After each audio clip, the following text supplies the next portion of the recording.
ਵਾਹਿਗੁਰੂ ਜੀ ਕਾ ਖਾਲਸਾ ਵਾਹਿਗੁਰੂ ਜੀ ਕੀ ਫਤਿਹ। ਜਿਵੇਂ ਕਿ ਤੁਹਾਨੂੰ ਪਤਾ ਹੈ ਬੱਚੇ ਕਿ ਆਪਾਂ ਅਕਾਊਂਟਿੰਗ ਟਰਮੀਨੋਲੋਜੀਜ਼ ਕਰ ਰਹੇ ਸੀ ਐਂਡ ਆਪਾਂ ਉਹਦੇ ਵਿੱਚ 19 ਟਰਮੀਨੋਲੋਜੀ ਕਰਨੀ ਆ। ਦੈਟ ਮੀਨਸ ਕਿ 19th ਟਰਮ ਕਰਨੀ ਆ ਜਿਹਦਾ ਨਾਮ ਜਿਹੜੀ ਕਿ ਲਾਇਬਿਲਿਟੀਜ਼ ਆ। ਠੀਕ ਆ, ਲਾਇਬਿਲਿਟੀ ਕੀ ਹੁੰਦੀ? ਲਾਇਬਿਲਿਟੀ ਬੱਚੇ ਉਹ ਹੁੰਦੇ ਕਿ ਜਿਹੜਾ ਬਿਜ਼ਨਸ ਨੇ ਕਰਜ਼ਾ ਲਿਆ ਵਾ। ਠੀਕ ਆ, ਐਂਡ ਇਹ 3rd ਚੈਪਟਰ ਦੇ ਵਿੱਚ ਆਪਾਂ ਪੜ੍ਹਾਂਗੇ ਕਿ ਜਿਹੜਾ ਬਿਜ਼ਨਸ ਆ ਅਤੇ ਬਿਜ਼ਨਸਮੈਨ ਦੋਵੇਂ ਵੱਖ-ਵੱਖ ਚੀਜ਼ਾਂ।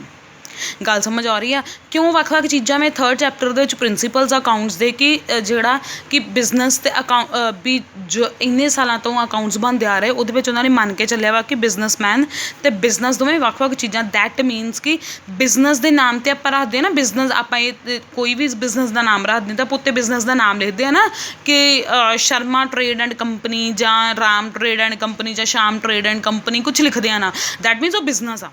ਠੀਕ ਆ, ਐਂਡ ਪਰਸਨ ਦਾ ਨਾਮ ਕੀ ਆ? ਰਾਮ ਆ ਜਾਂ ਸ਼ਾਮ ਆ ਜਾਂ ਕੋਈ ਵੀ ਆ। ਠੀਕ ਆ, ਜਾਂ ਸੁਖਮਨੀ ਆ। ਠੀਕ ਹੈ, ਇਹਦੇ ਵਿੱਚ ਇੱਕ ਇਹ ਚੀਜ਼ ਆ ਰਹੀ ਆ ਕਿ ਦੇਖੋ ਕਿ ਬਿਜ਼ਨਸਮੈਨ ਨੇ ਬਿਜ਼ਨਸ ਦੇ ਵਿੱਚ ਜੇ 10,000 ਵੀ ਲਾਇਆ ਵਾ ਅਤੇ ਬਿਜ਼ਨਸਮੈਨ ਹਮੇਸ਼ਾ ਇਹ ਚਾਹੁੰਦਾ ਨਾ ਕਿ ਮੈਨੂੰ 10,000 ਦਾ 50,000 ਹੋ ਜਾਏ।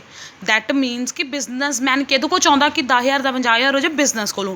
ਇਹਦੇ ਕਹਿਣ ਦਾ ਮਤਲਬ ਇਹ ਆ ਕਿ ਬਿਜ਼ਨਸ ਅਤੇ ਬਿਜ਼ਨਸਮੈਨ ਦੋਵੇਂ ਵੱਖ-ਵੱਖ ਚੀਜ਼ਾਂ ਵਾ।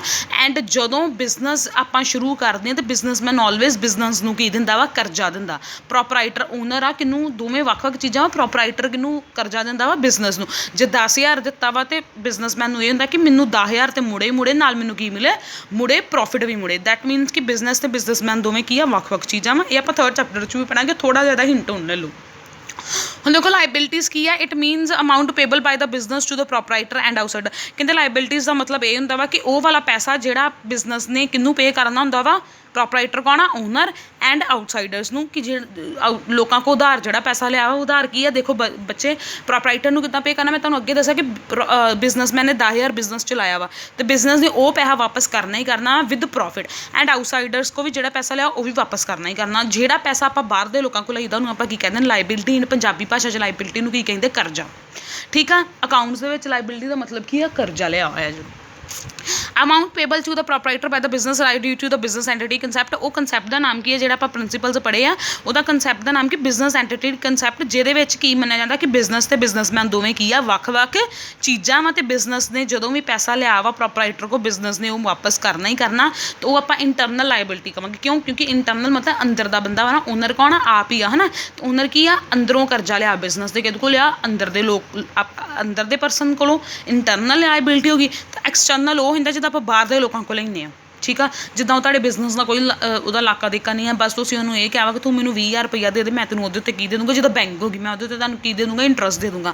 ਉਹਨੂੰ ਆਪਾਂ ਕੀ ਕਹਿੰਦੇ ਨੇ? External liability. ਕਿ ਬਾਹਰ ਦੇ ਲੋਕਾਂ ਕੋਲ ਜਦੋਂ ਆਪਾਂ ਕਰਜ਼ਾ ਲੈਂਦੇ ਹਾਂ। ਗੱਲ ਸਮਝ ਆ ਗਈ? ਹੁਣ ਬੱਚੇ ਲਾਇਬਿਲਿਟੀਜ਼ ਦੋ ਤਰ੍ਹਾਂ ਦੀਆਂ ਹੁੰਦੀਆਂ। ਇੱਕ ਨੋਨ ਕਰੰਟ ਲਾਇਬਿਲਿਟੀਜ਼ ਹੁੰਦੀ ਹੈ, ਇੱਕ ਕਰੰਟ ਲਾਇਬਿਲਿਟੀ ਹੁੰਦੀ। ਇਹ ਉਹੀ ਚੀਜ਼ਾਂ ਵਾ। ਕਰੰਟ 'ਚ ਮੈਂ ਤੁਹਾਨੂੰ ਬਾਰ-ਬਾਰ ਹਮੇਸ਼ਾ ਸਮਝਾਇਆ ਵਾ ਨਾ, ਕਰੰਟ ਦੇ ਵਿੱਚ ਜਿਹੜਾ ਵੀ 12 ਮਹੀਨੇ ਦੇ ਵਿੱਚ ਪੈਸਾ ਹੋ ਜਾਏ। ਠੀਕ ਆ, ਐਂਡ ਨੋਨ ਕਰੰਟ ਕੀ ਹੁੰਦਾ? 12 ਮਹੀਨੇ ਦੇ ਉਹ ਵੱਧ ਜੇ। ਹੁਣ ਲਾਇਬਿਲਿਟੀ ਦਾ ਮਤਲਬ ਕਰਜ਼ਾ। ਕਰੰਟ ਲਾਇਬਿਲਿਟੀ ਦਾ ਮਤਲਬ ਇਹ ਹੋ ਗਿਆ, ਦੇਖੋ ਨੋਨ ਕਰੰਟ ਦੇ ਵਿੱਚ ਵੇਖੋ, non current liabilities are those liabilities which fall due for payment in a relatively long period, normally a period of more than 12 months from the date of balance sheet. ਕਹਿੰਦੇ ਇਹਦੇ ਵਿੱਚ ਕੀ ਹੁੰਦਾ ਵਾ ਕਿ ਉਹ ਵਾਲਾ ਪੈਸਾ, ਲਾਇਬਿਲਿਟੀ ਦਾ ਮਤਲਬ ਕਰਜ਼ਾ। ਠੀਕ ਹੈ ਨਾ। ਅਤੇ ਨੋਨ ਕਰੰਟ ਦਾ ਮਤਲਬ ਹੈ ਕਿ ਉਹ ਵਾਲਾ ਕਰਜ਼ਾ ਜਿਹੜਾ ਆਪਾਂ 1 ਸਾਲ ਤੋਂ ਬਾਅਦ 'ਚੋਂ ਦੇਣਾ ਹੁੰਦਾ। ਠੀਕ ਆ, 1 ਸਾਲ ਦੇ ਅੰਦਰ ਨਹੀਂ ਕਰਜ਼ਾ ਵਾਪਸ ਕਰਨਾ ਹੁੰਦਾ। ਜਿੱਦਾਂ ਕਿ ਆਪਾਂ ਉਹਨੂੰ 2 ਜਾਂ 3 ਜਾਂ 10 ਸਾਲਾਂ ਬਾਅਦ ਵਾਪਸ ਕਰਨਾ ਹੁੰਦਾ। ਫੋਰ ਐਗਜ਼ਾਮਪਲ ਕਹਿੰਦਾ ਜੇ ਆਪਾਂ ਲੋਨ ਲਿਆ ਹੋਵੇ, ਠੀਕ ਆ, ਲੋਨ ਆਪਾਂ 1 ਸਾਲ 'ਚ ਨਹੀਂ ਵਾਪਸ ਘਰ ਦਾ ਲੋਨ ਆ। ਠੀਕ ਆ, ਤੁਸੀਂ ਕਿਸ਼ਤਾਂ ਕੀਤੀਆਂ ਹੁੰਦੀਆਂ ਉਹ 5 ਸਾਲ ਵੀ ਲੱਗ ਜਾਂਦੇ, ਤੁਹਾਨੂੰ ਘਰ ਦੇ ਲੋਨ ਨੂੰ 10 ਸਾਲ ਵੀ ਲੱਗ ਸਕਦੇ ਆ। ਠੀਕ ਹੈ, ਠੀਕ ਹੈ। ਫਾਈਨੈਂਸ਼ੀਅਲ ਇੰਸਟੀਟਿਊਸ਼ਨਸ ਦਾ ਤੁਹਾਨੂੰ ਪਹਿਲਾਂ ਹੀ ਪਤਾ, ਬੈਂਕ ਹੁੰਦੇ ਆ। ਠੀਕ ਹੈ, ਕਰੰਟ ਲਾਇਬਿਲਿਟੀਜ਼ ਹੋਈ ਉਹ ਵਾਲਾ ਕਰਜ਼ਾ ਜਿਹੜਾ ਤੁਸੀਂ ਇੱਕ ਸਾਲ ਦੇ ਵਿੱਚ ਕੀ ਕਰ ਦਿੰਦੇ ਜੋ? ਮੋੜ ਦਿੰਦੇ, ਜਿਹਨੂੰ ਆਪਾਂ ਕੀ ਕਹਿ ਦਿੰਦੇ ਹਾਂ? Current liability. ਬੱਚੇ, current liabilities are those liabilities which fall due with a shorter period, generally within a period of 12 months from the date of balance sheet. Examples of such liabilities are trade creditors. Trade creditors ਕੌਣ ਹੁੰਦੇ? ਜਿਨ੍ਹਾਂ ਕੋਲ ਆਪਾਂ ਉਧਾਰ ਲਿਆ ਹੁੰਦਾ, ਮਾਰ ਲਿਆ ਹੁੰਦਾ, ਪਰ ਲਿਆ ਹੁੰਦਾ ਕਾਹਦੇ ਉੱਤੇ? ਉਹਨਾਂ ਨੂੰ ਇਹ ਥੋੜ੍ਹੀ ਉਹ ਕਹਿ ਲੈਣਗੇ 2 ਸਾਲ ਬਾਅਦ ਪੈਸਾ ਵਾਪਸ ਕਰੋ। ਉਹਨਾਂ ਨੂੰ ਆਪਾਂ ਕੀ ਕਰਦੇ ਹਾਂ? ਉਸੇ ਵੇਲੇ ਪੈਸਾ ਕੀ ਕਰ ਦਈਦਾ ਵਾ ਵੀ 1 ਜਾਂ 2 ਮਹੀਨੇ ਦੇ ਵਿੱਚ ਪੈਸਾ। ਕ੍ਰੈਡੀਟਰਸ ਤੁਹਾਨੂੰ ਪਤਾ ਹੀ ਆ ਕਿ ਜਿਨ੍ਹਾਂ ਕੋਲ ਬਿਜ਼ਨਸਮੈਨ ਨੇ ਕੀ ਲਿਆ ਹੁੰਦਾ? ਬਿਜ਼ਨਸ ਨੇ ਕਰਜ਼ਾ ਲਿਆ, ਬਿਜ਼ਨਸ ਨੇ ਗੁੱਡਸ ਲਈਆਂ ਹੁੰਦੀਆਂ, ਕਾਹਦੇ ਉੱਤੇ ਲਈਆਂ ਹੁੰਦੀਆਂ? ਕ੍ਰੈਡਿਟ 'ਤੇ। ਠੀਕ ਹੈ, ਉਹ ਕੀ ਹੈ? 1 ਮਹੀਨੇ ਦੇ ਵਿੱਚ ਜਾਂ 2 ਮਹੀਨੇ ਦੇ ਵਿੱਚ ਕਹਿ ਦਿੰਦੇ ਵਾਪਸ ਕਰ ਦਿਓ। ਠੀਕ ਆ, ਬਿਲਸ ਪੇਬਲ ਹੋ ਗਏ ਆਊਟਸਟੈਂਡਿੰਗ ਬੈਂਕ ਓਵਰਡਰਾਫਟ ਤੇ short term loans. Bills payable ਦਾ ਬੱਚੇ ਪਤਾ ਇਹ ਹੁਣੇ ਮੈਂ ਤੁਹਾਨੂੰ ਪੜਾਉਂਗੀ ਬਿਲਸ ਪੇਬਲ ਕੀ ਹੁੰਦਾ, ਅਗਲੀ ਟਰਮ ਹੈਗੀ ਆ ਜਿੱਦਾਂ ਟ੍ਰੇਡ ਪੇਬਲਸ ਆ ਉੱਦਾਂ ਹੀ ਬਿਲਸ ਪੇਬਲ ਆ, ਠੀਕ ਆ। ਹੁਣ ਟ੍ਰੇਡ ਰਿਸੀਵੇਬਲਸ ਦੇ ਵਿੱਚ ਵੇਖੋ it means what business has to receive from other parties on revenue card generally happen when we sell goods on credit. ਉਹੀ ਗੱਲ ਹੋ ਗਈ। ਟ੍ਰੇਡ ਰਿਸੀਵੇਬਲਸ ਦਾ ਮਤਲਬ ਹੁੰਦਾ ਕਿ ਜਦੋਂ ਬਿਜ਼ਨਸ ਆ ਕੀ ਕਰਦਾ ਵਾ, ਬਿਜ਼ਨਸ ਕੀ ਕਰਦਾ ਵਾ ਹਮੇਸ਼ਾ ਗੁੱਡਸ ਨੂੰ ਕੀ ਕਰ ਦਿੰਦਾ ਵਾ, ਸੈੱਲ ਕਰ ਦਿੰਦਾ ਕਸਟਮਰਸ ਨੂੰ ਕ੍ਰੈਡਿਟ ਤੇ ਕਰਤੀਆਂ, ਉਧਾਰ ਤੇ ਕਰਤੀਆਂ ਤੇ ਕੀ ਕੱਟ ਕੇ ਦਿੰਦਾ, ਬਿੱਲ ਕੱਟ ਕੇ ਦੇ ਦਿੰਦਾ ਨਾ ਕਿ ਜਦੋਂ ਤੁਸੀਂ ਮੇਰੇ ਕੋਲ ਅਗਲੀ ਵਾਰੀ ਆਓਗੇ ਤੇ ਮੈਨੂੰ ਬਿੱਲ ਵਿਖਾ ਦਿਓ ਤੇ ਮੈਨੂੰ ਪੈਸਾ ਮੇਰਾ ਵਾਪਸ ਕਰ ਦਿਓ, ਠੀਕ ਹੈ। ਕਹਿੰਦਾ ਵਾ ਕਿ ਸੱਚ ਡੈਟਰ ਐਕਸੈਪਟ ਬਿੱਲ ਡਰਾਨ ਬਾਈ ਅਸ, ਹੈ ਨਾ। ਅਤੇ ਜੋ ਉਹਨੇ ਬਿੱਲ ਬਣਾਇਆ ਜੇ ਉਹਨੇ 30,000 ਦੀਆਂ 3,000 ਦੀਆਂ ਗੁੱਡਸ ਲਈਆਂ ਤਾਂ ਉਹਨੇ ਪੈਸਾ ਨਹੀਂ ਦਿੱਤਾ ਕਸਟਮਰ ਨੇ, ਹੈ ਨਾ। ਅਤੇ ਉਹਨੇ ਕੀ ਕੱਟ ਕੇ ਦਿੱਤਾ, ਬਿੱਲ ਕੱਟ ਕੇ ਦਿੱਤਾ ਕਿ ਜਦੋਂ ਅਗਲੀ ਵਾਰੀ ਆਏਗਾ ਉਹ ਮੈਨੂੰ ਬਿੱਲ ਦਿਖਾ ਦੀ ਅਤੇ ਮੈਂ ਤੂੰ ਮੈਨੂੰ 3,000 ਦੇ ਦਿੱਤੇ ਮੈਂ ਬਿੱਲ ਕੱਟ ਦੂੰਗਾ, ਕਿ ਬਿੱਲ ਨੂੰ ਕੈਂਸਲ ਕਰ ਦੂੰਗਾ, ਠੀਕ ਹੈ। these bills of exchange for a creditor are known as bills receivable। ਕਹਿੰਦੇ ਆ ਕਿ ਜਿਹੜਾ ਇਹ ਬਿੱਲ ਆ ਉਹਦੇ ਲਈ ਕੀ ਬਣ ਜਾਂਦਾ ਵਾ, these bills of exchange for a creditor are known as bills receivable। these bills of exchange are realizable within a year and become the part of current assets। ਕਹਿੰਦੇ ਕਿ ਇਹ ਵਾਲਾ ਪੈਸਾ ਜਿਹੜਾ ਬਿਲਸ ਰਿਸੀਵੇਬਲ ਆ 1 ਸਾਲ ਦੇ ਅੰਦਰ ਜਿਹੜਾ ਆਪਾਂ ਆਪਣੇ ਕਸਟਮਰਸ ਕੋਲੋਂ ਪੈਸਾ ਲੈ ਲਈਦਾ। ਬਿਲਸ ਰਿਸੀਵੇਬਲ ਦਾ ਮਤਲਬ ਆਪਾਂ ਪੈਸਾ ਰਿਸੀਵ ਕਰ ਰਹੇ ਹਾਂ, ਠੀਕ ਆ। ਬਿੱਲ ਕੱਟਿਆ, ਪਹਿਲਾਂ ਨੂੰ ਉਧਾਰ 'ਤੇ ਦਿੱਤਾ, ਬਿੱਲ ਕੱਟ ਕੇ ਦਿੱਤਾ, ਜਦੋਂ ਉਹਨੇ ਮੈਨੂੰ ਬਿੱਲ ਦਿਖਾ ਕੇ ਪੈਸਾ ਲੈ ਲਿਆ ਮੇਰੇ ਕੋਲੋਂ ਅਤੇ ਮੈਂ ਕੀ ਕਰਤਾ, ਬਿੱਲ ਉਹਦਾ ਕੀ ਕਰਤਾ, ਕੈਂਸਲ ਕਰਤਾ। ਦੈਟ ਮੀਨਸ ਰਿਸੀਵੇਬਲ ਦਾ ਮਤਲਬ ਪੈਸਾ ਲੈਣਾ, ਠੀਕ ਹੈ। ਟ੍ਰੇਡ ਪੇਬਲ ਦਾ ਮਤਲਬ ਆ ਕਿ ਮੈਂ ਪੈਸਾ ਪੇ ਕਰਨਾ ਵਾ, ਠੀਕ ਆ, ਪਰ ਕਰਨਾ ਕਦੋਂ ਆ 1 ਸਾਲ ਦੇ ਵਿੱਚ, ਠੀਕ ਹੈ। ਹੁਣ ਦੇਖੋ ਕਿਹਨੂੰ ਆਪਾਂ ਪੈਸਾ ਪੇ ਕਰਾਂਗੇ, ਕ੍ਰੈਡੀਟਰ ਨੂੰ ਪੇ ਕਰਾਂਗੇ। ਬਿਜ਼ਨਸ ਦੇ ਕਿਹਨੂੰ ਪੈਸਾ ਪੇ ਕਰਨਾ, ਜਿਹਦੇ ਕੋਲ ਬਿਜ਼ਨਸ ਨੇ ਉਧਾਰ 'ਤੇ ਚੀਜ਼ਾਂ ਲਈਆਂ। ਸੋ ਕਿਹਨੂੰ ਪੇ ਕਰੂਗਾ, ਬਿਜ਼ਨਸ ਕਿਹਨੂੰ ਪੇ ਕਰੂਗਾ, ਕ੍ਰੈਡੀਟਰ ਨੂੰ, ਠੀਕ ਆ। It means what business has to pay to other parties generally happens when we buy goods on credit and seller becomes creditor, ਠੀਕ ਹੈ। ਉਹੀ ਗੱਲ ਹੋ ਗਈ ਨਾ ਕਿ ਜਿਹਨੇ ਤੁਹਾਨੂੰ ਗੁੱਡਸ ਸੈੱਲ ਕੀਤੀਆਂ ਉਹ ਤੁਹਾਡਾ ਕੀ ਬਣ ਜਾਂਦਾ, ਕ੍ਰੈਡੀਟਰ ਬਣ ਜਾਂਦਾ। ਕਿਉਂਕਿ ਉਹਨੇ ਤੁਹਾਨੂੰ ਕੀ ਕੀਤੀਆਂ ਹੁੰਦੀਆਂ, ਸੈਲਰ ਨੇ ਗੁੱਡਸ ਤੁਹਾਨੂੰ ਕੀ ਦਿੱਤੀਆਂ ਹੁੰਦੀਆਂ, ਕ੍ਰੈਡਿਟ 'ਤੇ ਦਿੱਤੀਆਂ ਹੁੰਦੀਆਂ। ਸੱਚ ਕ੍ਰੈਡੀਟਰਸ ਡਰਾ ਏ ਬਿੱਲ ਵਿਚ ਵਰ ਅਸੈਪਟਡ ਬਾਏ ਦਾ ਬਾਇਰ। ਅਤੇ ਉਹੀ ਉਹ ਬੰਦੇ ਨੇ ਜਿਹਨੇ ਸੈੱਲ ਕੀਤੀਆਂ ਗੁੱਡਸ ਉਹਨੇ ਆਪਾਂ ਨੂੰ ਬਿੱਲ ਕੱਟ ਕੇ ਦੇਣਾ, ਠੀਕ ਹੈ। ਸਮਝ ਆ ਗਈ, ਆਪਾਂ ਨੂੰ ਬਿੱਲ ਕੱਟ ਕੇ ਦੇਣਾ ਜਦੋਂ ਆਪਾਂ ਉਹ ਪੈਸਾ ਪੇ ਕਰਤਾ। ਸਾਡੇ ਕੋਲ ਬਿੱਲ ਆ ਗਿਆ, ਜਦੋਂ ਸਾਡੇ ਕੋਲ ਬਿੱਲ ਆ ਗਿਆ ਆਪਾਂ ਉਹ ਬਿੱਲ ਦੇ ਉੱਤੇ ਜਦੋਂ ਵੀ 1 ਮਹੀਨੇ ਬਾਅਦ 2 ਮਹੀਨੇ ਬਾਅਦ ਪੈਸਾ ਪੇ ਕਰਾਂਗੇ। ਸੋ ਬਿਜ਼ਨਸਮੈਨ ਕੀ ਕਰ ਰਿਹਾ ਵਾ, ਪੈਸਾ ਕਿਹਨੂੰ ਪੇ ਕਰ ਰਿਹਾ ਵਾ, ਕ੍ਰੈਡੀਟਰ ਨੂੰ। ਉਹਨੂੰ ਆਪਾਂ ਕੀ ਕਰਾਂਗੇ, ਬਿਲਸ ਪੇਬਲ। ਬਿੱਲ ਪੇਬਲ ਦਾ ਮਤਲਬ ਪੈਸਾ ਦੇਣਾ, ਕਿਹਨੂੰ ਦੇਵਾਂਗੇ, ਓਬਵੀਅਸਲੀ ਕ੍ਰੈਡੀਟਰ ਨੂੰ, ਠੀਕ ਆ। ਬਿੱਲ ਰਿਸੀਵੇਬਲ ਦਾ ਮਤਲਬ ਰਿਸੀਵ ਦਾ ਮਤਲਬ ਇਹ ਕਿ ਪੈਸਾ ਤੁਹਾਡੇ ਕੋਲੋਂ ਆਉਣਾ ਵਾ, ਅਤੇ ਕਿਹਦੇ ਕੋਲ ਆਊਗਾ, ਡੈਟਰ ਤੋਂ ਆਊਗਾ। ਗੱਲ ਸਮਝ ਆ ਰਹੀ ਹੈ ਬੱਚੇ, ਠੀਕ ਹੈ। ਹੁਣ ਇਹਦੇ ਵਿੱਚ ਟ੍ਰੇਡ ਰਿਸੀਵੇਬਲਸ ਦੇ ਵਿੱਚ ਇੱਕ ਚੀਜ਼ ਹੋਰ ਆ ਕਿ equals to debtor plus bill receivable. ਇਹਦੇ ਵਿੱਚ ਕੀ ਆਉਂਦਾ ਵਾ ਕਿ ਇਹਦੇ ਵਿੱਚ ਕਸਟਮਰਸ ਵੀ ਆ ਜਾਂਦੇ, ਦੂਜੀ ਜਿਹੜਾ ਤੁਸੀਂ ਕਸਟਮਰਸ ਪਲੱਸ ਬਿਲਸ ਰਿਸੀਵੇਬਲ ਮਤਲਬ ਜਿਹੜੇ ਕਹਿੰਦੇ ਕਿ ਤੁਹਾਨੂੰ ਮੈਂ ਟ੍ਰੇਡ ਰਿਸੀਵੇਬਲਸ ਦੇ ਵਿੱਚ ਤੁਹਾਡੇ ਕਸਟਮਰਸ ਵੀ ਆ ਜਾਂਦੇ plus bill receivable, and trade payables ਦੇ ਵਿੱਚ ਤੁਹਾਡੇ ਕੌਣ ਆ ਜਾਂਦੇ, ਕ੍ਰੈਡੀਟਰਸ ਆ ਜਾਂਦੇ ਜਿਹੜੇ ਕਿ ਤੁਹਾਨੂੰ ਸਿੱਧਾ ਹੀ ਉੱਦਾਂ ਬਿੱਲ ਤੋਂ ਬਿਨਾਂ ਵੀ ਪੈਸਾ ਕੱਟ ਕੇ ਦੇ ਦਿੰਦੇ ਆ, ਐਂਡ ਕਈ ਜਿਹੜੇ ਆ ਕਿ ਬਿੱਲ ਦੇ ਨਾਲ ਤੁਹਾਨੂੰ ਪੈਸਾ ਜਿਹੜਾ ਆਉਂਦਾ ਉਹਨੂੰ ਆਪਾਂ ਕੀ ਕਹਿ ਦਿੰਦੇ ਹਾਂ, ਟ੍ਰੇਡ ਪੇਬਲਸ, ਠੀਕ ਹੈ ਜੀ।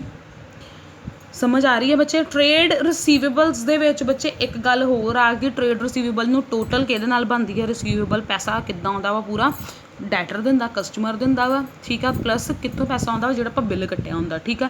ਟ੍ਰੇਡ ਪੇਬਲ ਦੇ ਵਿੱਚ ਪੈਸਾ ਕਿਹਨੂੰ ਪੇ ਕਰੀਦਾ, ਕ੍ਰੈਡੀਟਰ ਨੂੰ ਪੇ ਕਰੀਦਾ, ਪਲੱਸ ਪੈਸਾ ਕਿੱਥੋਂ ਆਪਾਂ ਪੇ ਕਰੀਦਾ, ਜਿਹੜਾ ਆਪਾਂ ਬਿੱਲ ਕੱਟਿਆ ਹੁੰਦਾ, ਠੀਕ ਹੈ। Next one is that 23rd term is that ਕਿ ਇਕੁਇਟੀ ਕੀ ਹੁੰਦੀ ਆ। ਇਕੁਇਟੀ ਬੱਚੇ ਕੀ ਹੁੰਦੀ ਆ, ਇਕੁਇਟੀ ਦਾ ਮਤਲਬ ਆ ਕਿ ਤੁਹਾਡੇ ਕੋਲ ਜਿੰਨੇ ਐਸੈਟਸ ਆ, ਠੀਕ ਹੈ। ਦੇਖੋ total claims against the assets of an enterprise. ਕਹਿੰਦੇ ਆ ਕਿ ਦੇਖੋ ਬੱਚੇ ਕਿ ਜਿੰਨਾ ਤੁਹਾਡੇ ਕੋਲ ਐਸੈਟਸ ਆ, ਠੀਕ ਹੈ, ਜਿੰਨਾ ਤੁਹਾਡੇ ਕੋਲ ਐਸੈਟ ਇਹਦਾ ਮਤਲਬ ਤੁਹਾਡੇ ਕੋਲ ਔਰਗਨਾਈਜੇਸ਼ਨ ਦੇ ਵਿੱਚ ਉਨਾ ਹੀ ਪੈਸਾ ਹੋਊਗਾ। ਐਸੈਟ ਦਾ ਮਤਲਬ ਹੋ ਗਿਆ, ਹੁਣ ਮੰਨ ਕੇ ਚੱਲੋ ਜਿੱਦਾਂ 2 ਭਰਾ ਵਾ ਉਹ ਅੱਡ ਹੋਣਾ ਚਾਹੁੰਦੇ ਆ, ਠੀਕ ਆ, ਉੱਦਾਂ ਉਹਨਾਂ ਕੋਲ ਕੋਈ ਪੈਸਾ ਨਹੀਂ ਹੈਗਾ। ਜਿਹੜੇ ਜਿੱਦਾਂ ਪਿੰਡਾਂ ਦੇ ਵਿੱਚ ਜਿਹਨੂੰ ਆਪਾਂ ਕਹਿੰਦੇ ਟਰੈਕਟਰ ਬਣਿਆ ਵਾ, ਠੀਕ ਆ, ਜਾਂ ਕੁਛ ਜਿਹੜੀਆਂ ਚੀਜ਼ਾਂ ਬਣੀਆਂ ਵਾ ਜਿਨ੍ਹਾਂ ਦੀ ਵੈਲਿਊ ਹੈਗੀ ਆ, ਟਰੈਕਟਰ ਹੋ ਗਿਆ, 2 ਟਰੈਕਟਰ ਆ, ਟਰਾਲੀਆਂ ਵਾ, ਹੱਲਾਂ ਵਾ, ਇੱਦਾਂ ਦੀਆਂ ਚੀਜ਼ਾਂ ਵਾ, ਠੀਕ ਆ, ਮਸ਼ੀਨਸ ਆ। ਦੈਟ ਮੀਨਸ ਕਿ ਉਹ ਐਸਿਟ ਆ ਜਿਹੜਾ ਉਹ ਸਾਰੇ ਹੋ ਗਏ। ਉਹ ਮੰਨ ਕੇ ਚਲੋ ਪੂਰੇ ਉਹਨਾਂ ਨੇ ਮਿਣ ਕੇ ਉਹਨਾਂ ਦੀ ਉਹ ਲਵਾ ਲਈ ਕਿ ਕਿੰਨੇ ਦੇ, ਤਾਂ ਉਹ ਕਿੰਨੇ ਦੇ ਬਣੇ, 20 ਲੱਖ ਦੇ ਬਣੇ, ਠੀਕ ਆ। ਦੈਟ ਮੀਨਸ 20 ਲੱਖ ਦੇ ਐਸਿਟ ਆ, ਦੈਟ ਮੀਨਸ ਉਹਨਾਂ ਕੋਲ ਇੰਨਾ ਹੀ ਪੈਸਾ ਹੋਊਗਾ, ਪੈਸਾ ਤਾਂ ਇੰਨਾ ਹੀ ਆ ਨਾ। ਦੈਟ ਮੀਨਸ 20 ਲੱਖ ਜੋ ਐਸੈਟ ਅੱਜ ਨੂੰ ਵੇਚਦੇ ਆ ਉਹਨੂੰ, ਅਤੇ 20 ਲੱਖ ਦੇ ਐਸੈਟਸ ਵੇਚ ਕੇ ਉਹਨਾਂ ਨੂੰ ਕੀ ਆਊਗਾ, 20 ਲੱਖ ਰੁਪਇਆ ਆਊਗਾ, ਠੀਕ ਆ। ਇਕੁਇਟੀ ਦਾ ਮਤਲਬ ਇਹ ਆ ਕਿ ਜਿਹੜਾ ਤੁਸੀਂ ਐਸੈਟ ਆ ਉਹਨੂੰ ਜਦੋਂ ਆਪਾਂ ਕਲੇਮ ਕਰਦੇ ਵੇਚਦੇ ਹਾਂ ਉਹ ਜਿਹੜਾ ਪੈਸਾ ਆਉਂਦਾ ਉਹਨੂੰ ਆਪਾਂ ਕੀ ਕਹਿ ਦਿੰਦੇ, ਇਕੁਇਟੀ। ਗੱਲ ਸਮਝ ਆ ਰਹੀ ਹੈ ਬੱਚੇ। ਬਿਜ਼ਨਸ ਦੇ ਵਿੱਚ ਇਕੁਇਟੀ ਆਪਾਂ ਹੋਰ ਵਿੱਚ ਪੜਾਂਗੇ ਪਲੱਸ 2 'ਚ ਤੁਸੀਂ ਇਕੁਇਟੀ। ਇੱਥੇ ਵਾਲੀ ਇਕੁਇਟੀ ਦਾ ਮਤਲਬ ਇਹੀ ਆ ਕਿ ਜਿਹੜਾ ਪੈਸਾ ਤੁਸੀਂ ਕੀ ਕਰਦੇ ਹੋ, ਜੋ ਐਸੈਟਸ ਤੋਂ ਕਲੇਮ ਕਰਦੇ ਹੋ, ਠੀਕ ਹੈ। ਹੁਣ ਇਹਦੇ ਵਿੱਚ ਉਹ ਇਕੁਇਟੀ ਸ਼ੇਅਰਸ ਆ ਜਾਂਦੇ ਆ, ਠੀਕ ਹੈ। ਸ਼ੇਅਰਸ ਦਾ ਮੈਂ ਤੁਹਾਨੂੰ ਪਹਿਲਾਂ ਵੀ ਉਸ ਦਿਨ ਵੀ ਸਮਝਾਇਆ ਸੀ, ਸ਼ੇਅਰਸ ਦਾ ਮਤਲਬ ਇਹੀ ਹੁੰਦਾ ਵਾ ਕਿ ਤੁਸੀਂ ਸਮਝਾਇਆ ਨਾ ਪਹਿਲਾਂ, ਉਹ ਮੇਰੀ ਵੀਡੀਓ ਪਹਿਲਾਂ ਵਾਲੀ ਵੇਖ ਲਿਓ ਕਿ ਮੈਂ ਸ਼ੇਅਰਸ ਦੇ ਉੱਤੇ ਕੀ ਸਮਝਾਇਆ ਸੀ। ਇਕੁਇਟੀ ਉਹਨੂੰ ਵੀ ਕਿਹਾ ਜਾਂਦਾ, ਠੀਕ ਹੈ। ਇਕੁਇਟੀ ਦੋ ਤਰ੍ਹਾਂ ਦੀ ਹੁੰਦੀ, ਇੱਕ ਓਨਰ ਇਕੁਇਟੀ ਹੁੰਦੀ, ਦੂਜੀ ਕਿਹੜੀ ਹੁੰਦੀ, ਕ੍ਰੈਡੀਟਰਸ ਇਕੁਇਟੀ, ਠੀਕ ਹੈ। ਓਨਰ ਇਕੁਇਟੀ ਦਾ ਮਤਲਬ ਹੁੰਦਾ ਵਾ ਉਹ ਵਾਲਾ ਪੈਸਾ, ਉਹ ਵਾਲੀਆਂ ਚੀਜ਼ਾਂ ਜਿਹੜੀਆਂ ਕੌਣ ਕਲੇਮ ਕਰਦਾ ਵਾ, ਓਨਰ ਕਲੇਮ ਕਰਦਾ ਕਿ ਓਨਰ ਕਹਿੰਦਾ ਇਹ ਮੇਰੀਆਂ ਚੀਜ਼ਾਂ ਵਾ, ਠੀਕ ਆ। ਕ੍ਰੈਡੀਟਰਸ ਇਕੁਇਟੀ ਦਾ ਮਤਲਬ ਹੁੰਦਾ ਕਿ ਜਿਹੜੀਆਂ ਬਾਹਰ ਦੇ ਲੋਕਾਂ ਨੂੰ ਆਪਾਂ ਕਲੇਮ ਕਰਦੇ ਹਾਂ। ਜਿੱਦਾਂ ਦੇਖੋ ਬੱਚੇ, ਬਾਹਰ ਦੇ ਲੋਕੀ ਕਹਿੰਦੇ ਆ ਕਿ ਆਹ ਸਾਡੀ ਚੀਜ਼ ਆ, ਆਹ ਸਾਡੀ ਚੀਜ਼ ਆ, ਆਹ ਸਾਡੀ ਚੀਜ਼ ਆ, ਠੀਕ ਆ। ਓਨਰ ਇਕੁਇਟੀ ਦਾ ਮਤਲਬ ਆ ਅੰਦਰਲੇ ਲੋਕਾਂ ਦਾ ਪੈਸਾ, ਠੀਕ ਆ। ਕ੍ਰੈਡੀਟਰ ਇਕੁਇਟੀ ਦਾ ਮਤਲਬ ਬਾਹਰਲੇ ਲੋਕਾਂ ਦਾ ਪੈਸਾ, ਠੀਕ ਹੈ। ਐਂਡ ਬਿਜ਼ਨਸ ਕਾਹਦੇ ਨਾਲ ਬਣਦਾ ਵਾ, ਹੁਣ ਦੇਖੋ ਇਕੁਇਟੀ ਇਕੁਅਲਸ ਟੂ ਐਸੈਟਸ, ਮਤਲਬ ਜਿੰਨੇ ਐਸੈਟਸ ਆ, ਹੁਣ ਇੱਥੇ ਇਹਦੇ ਦੇਖੋ ਇਹਦਾ ਮਤਲਬ ਸਮਝਣ ਵਾਲਾ ਬਣਦਾ ਵਾ ਕਿ ਜਿੰਨੇ ਐਸੈਟਸ ਆ ਉਹਦੇ ਨਾਲ ਦੇ ਕੀ ਆ, ਇਕੁਇਟੀ ਆ, ਠੀਕ ਆ। 20 ਲੱਖ ਦੇ ਐਸੈਟ ਆ, ਦੈਟ ਮੀਨਸ ਤੁਹਾਡੇ ਕੋਲ ਪੈਸਾ ਕਿੰਨਾ ਵਾ, 20 ਲੱਖ ਹੀ ਹੈ, ਇਕੁਅਲਸ ਟੂ 20 ਲੱਖ ਹੋ ਗਿਆ ਨਾ। ਗੱਲ ਸਮਝ ਆ ਰਹੀ ਹੈ। ਹੁਣ ਦੇਖੋ ਐਸੈਟਸ ਇਕੁਅਲਸ ਟੂ ਇਕੁਇਟੀ ਦੋਵਾਂ ਚੀਜ਼ਾਂ 'ਚ ਡਿਵਾਈਡ ਹੋ ਜਾਂਦੀ, ਕਾਹਦੇ ਵਿੱਚ, capital plus liability equals to assets. ਗੱਲ ਸਮਝ ਆ ਰਹੀ ਆ। ਇਕੁਇਟੀ ਕਿਹੜੀ ਚੀਜ਼ 'ਚ ਡਿਵਾਈਡ ਹੋ ਜਾਂਦੀ, capital plus liability equals to asset ਦਾ ਐਸੈਟ ਰਹਿਣਾ ਹੀ ਰਹਿਣਾ। ਗੱਲ ਸਮਝ ਆ ਰਹੀ ਮੇਰੀ, ਬਾਰ-ਬਾਰ ਮੈਂ ਕੀ ਕਹਿ ਰਹੀ ਹਾਂ। ਇਕੁਇਟੀ ਜਿਹੜੀ ਆ ਉਹ ਦੋਵਾਂ ਚੀਜ਼ਾਂ 'ਚ ਡਿਵਾਈਡ ਹੋ ਜਾਂਦੀ, ਉਹ ਕਿਹਦੇ ਵਿੱਚ ਹੋ ਜਾਂਦੀ, ਕੈਪੀਟਲ ਤੇ ਪਲੱਸ ਲਾਇਬਿਲਿਟੀ ਤੇ ਐਸੈਟ ਉਦੋਂ ਦਾ ਉੱਦਾਂ ਹੀ ਰਹਿੰਦਾ। ਓਬਵੀਅਸਲੀ ਬੱਚੇ ਦੇਖੋ ਕੈਪੀਟਲ 'ਚ ਕਿਉਂ ਡਿਵਾਈਡ ਹੋਈ, ਤੇ ਐਂਡ ਜਿਹੜਾ ਓਨਰ ਨੇ ਪੈਸਾ ਲਿਆਂਦਾ ਉਹ ਕੀ ਹੁੰਦਾ ਵਾ, ਮੈਂ ਤੁਹਾਨੂੰ ਫਸਟ ਚੈਪਟਰ 'ਚ ਟਰਮੀਨੋਲੋਜੀ 'ਚ ਸਮਝਾਇਆ ਸੀ ਨਾ ਕਿ ਕੈਪੀਟਲ ਕੀ ਹੁੰਦੀ ਆ, ਜਿਹੜਾ ਓਨਰ ਨੇ ਪੈਸਾ ਲਿਆਂਦਾ। ਸੋ ਕੀ ਹੋ ਗਿਆ ਇੱਥੇ ਆਪਾਂ ਕਿਹਾ ਨਾ ਓਨਰ ਇਕੁਇਟੀ, ਓਨਰ ਇਕੁਇਟੀ ਦਾ ਮਤਲਬ ਕੀ ਹੁੰਦਾ ਕਿ ਜਿਹੜਾ ਅੰਦਰ ਦੇ ਓਨਰ ਨੇ ਪੈਸਾ ਲਾਇਆ, ਓਨਰ ਨੇ ਜਿਹੜਾ ਪੈਸਾ ਲਾਇਆ ਉਹਨੂੰ ਆਪਾਂ ਕੀ ਕਹਿੰਦੇ ਆ, ਕੈਪੀਟਲ, ਠੀਕ ਹੈ। ਤੇ ਕ੍ਰੈਡੀਟਰਸ ਇਕੁਇਟੀ ਦਾ ਮਤਲਬ ਕੀ ਹੋ ਗਿਆ ਕਿ ਜਿਹੜਾ ਬਾਹਰ ਦੇ ਲੋਕਾਂ ਕੋਲ ਕੀ ਲਾਵਾਂਗੇ, ਕਰਜ਼ਾ ਲਾਵਾਂਗੇ, ਉਹਨੂੰ ਆਪਾਂ ਕੀ ਕਹਿੰਦੇ ਆ, ਲਾਇਬਿਲਿਟੀ, ਹੈ ਨਾ। ਤੇ that means capital plus liability, ਜਿੰਨਾ ਦੇਖੋ 50,000 ਦਾ ਕੀ ਲਿਆ ਵਾ, ਬਿਜ਼ਨਸਮੈਨ ਆਪਣਾ ਪੈਸਾ ਲੈ ਕੇ ਆਇਆ, ਠੀਕ ਆ। 20,000 ਉਹਨੇ ਕੀ ਲਿਆ, ਕਰਜ਼ਾ ਲਿਆ ਬਾਹਰਲੇ ਲੋਕਾਂ ਕੋਲੋਂ, ਦੈਟ ਮੀਨਸ ਟੋਟਲ 70,000 ਦੇ ਆਪਾਂ ਕੀ ਬਾਈ ਕਰਾਂਗੇ, ਐਸੈਟਸ ਬਾਈ ਕਰਾਂਗੇ। ਸਮਝ ਆ ਰਹੀ, ਪੈਸਾ 70,000 ਹੋ ਗਿਆ ਤਾਂ ਉਹਨੇ ਹੀ 70,000 ਦੇ ਆਪਾਂ ਕੀ ਬਾਈ ਕਰਾਂਗੇ, ਐਸੈਟਸ ਬਾਈ ਕਰਾਂਗੇ। ਗੱਲ ਸਮਝ ਆ ਰਹੀ ਹੈ ਮੇਰੀ ਬਾਰ। ਇਕੁਇਟੀ ਦਾ ਮਤਲਬ ਆ ਕਿ ਤੁਹਾਡੇ ਕੋਲ ਪੈਸਾ ਕਿੰਨਾ ਵਾ, ਬੱਚੇ ਆਰਗੇਨਾਈਜੇਸ਼ਨ ਤੇ ਪੈਸਾ ਜਿਹੜਾ ਵਾ ਉਹ ਦੋ ਵੇਜ਼ 'ਚ ਆ ਸਕਦਾ, ਇੱਕ ਓਨਰ ਵੱਲੋਂ ਪੈਸਾ ਆ ਸਕਦਾ, ਇੱਕ ਕ੍ਰੈਡੀਟਰਸ ਵੱਲੋਂ, ਠੀਕ ਆ, ਬਾਹਰ ਦੇ ਲੋਕਾਂ ਕੋਲੋਂ, ਠੀਕ ਆ।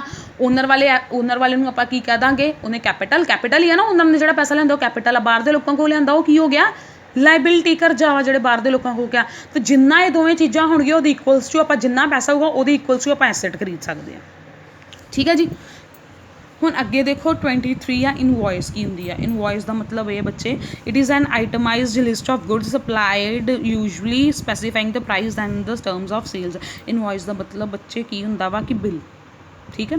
ਬਿੱਲ ਹੁੰਦਾ ਜਿਹਦੇ ਵਿੱਚ ਆਪਾਂ ਕੀ ਦੱਸਦੇ ਹਾਂ ਕਿ ਕਿੰਨੀਆਂ ਗੁੱਡਸ ਬਾਈ ਕੀਤੀਆਂ, ਠੀਕ ਹੈ, ਐਂਡ ਉਹ ਕਿੰਨੇ ਪ੍ਰਾਈਸ 'ਤੇ ਬਾਈ ਕੀਤੀਆਂ ਵਾ, ਉਹ ਸਾਰਾ ਕੁਝ ਕਾਹਦੇ ਉੱਤੇ ਦੱਸਦੇ ਆ, ਇਨਵੋਇਸ 'ਤੇ ਦੱਸਦੇ ਆ, ਠੀਕ ਹੈ ਬੱਚੇ।